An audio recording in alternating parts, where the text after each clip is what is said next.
directed by Martin Campbell and stars Jackie Chan and Pierce Brosnan, and it's essentially about this guy played by Jackie Chan who loses his daughter due to a terrorist bombing, and then the entire film is basically about him trying to hunt down the people who did it.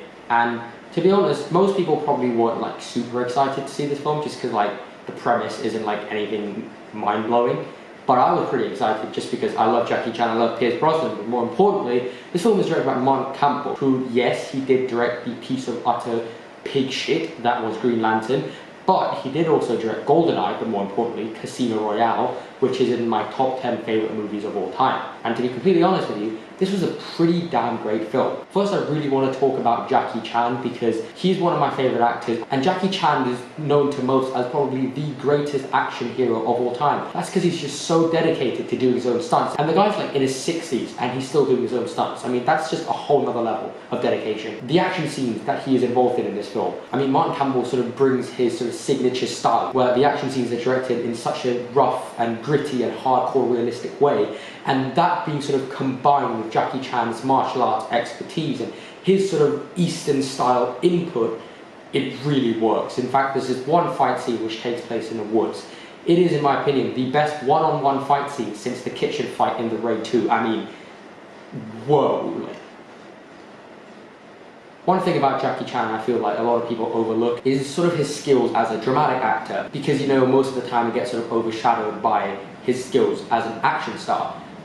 His acting in this film is really, really good, because this is a character who has seen some shit. He has been through some really, really dark moments in his life, just through like the looks on his face alone. Also, Pierce Brosnan, oh my shit. He's so good in this film, and his character is really, really complex, and you get to see all the different like sides of his character. In fact, I do feel like at some point his character sort of overshadows Jackie Chan's character, and they're both so good and they play off each other so well. I also have to talk about this one guy who basically turns up around like half an hour into the film. He looks identical to Aaron Taylor-Johnson. It's not Aaron Taylor-Johnson, but you'll know him when you see him. The guy literally looks like identical to Aaron Taylor-Johnson. We've had a pretty good year in terms of action movies. John Wick 2, Atomic Blonde, Kingsman 2.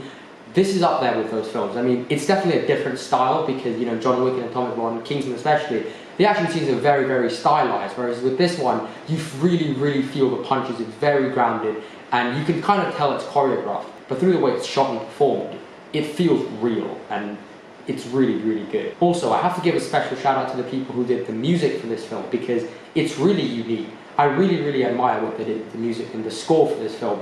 However, at some points, especially in the more intense scenes, it didn't work as well. But I do admire them and applaud them for trying to do something really, really different. I also feel like this film sort of affected me a little bit more personally, because it's really, really nice to see an Asian guy as the lead action hero. Because nowadays, most Asian characters in films are like the nerd, the dickhead businessman who actually has no idea what's going on, the arrogant scientist. You know exactly what I'm talking about.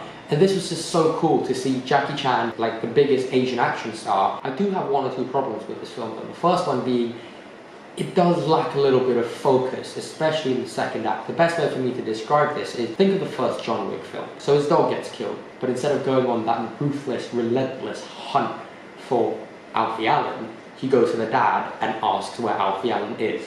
And he disappears for about 20 minutes while the dad is dealing with some like inner conflict or something. That's how the second act of The Foreigner felt to me. The first act was really, really straightforward, really hardcore, and it was really energetic. And as it transitions into the second act, it does lose that focus, and then Pierce Brosnan's character gets more screen time, and Jackie Chan literally disappears for about 20 minutes. And so what you're getting is more of a political drama thriller and less action movie, which is fine. But what isn't fine is when it loses focus of the main story, and it just starts off another story.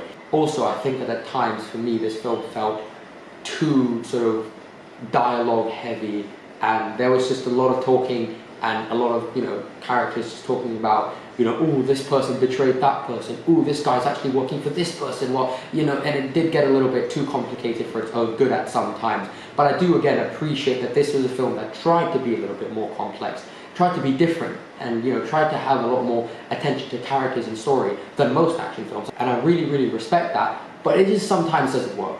I'm going to give The Foreigner an A-. Guys, thank you very much as always for watching. Please stay tuned for my Revenge of the Sith video. I've done something very special for that video. Thank you for watching.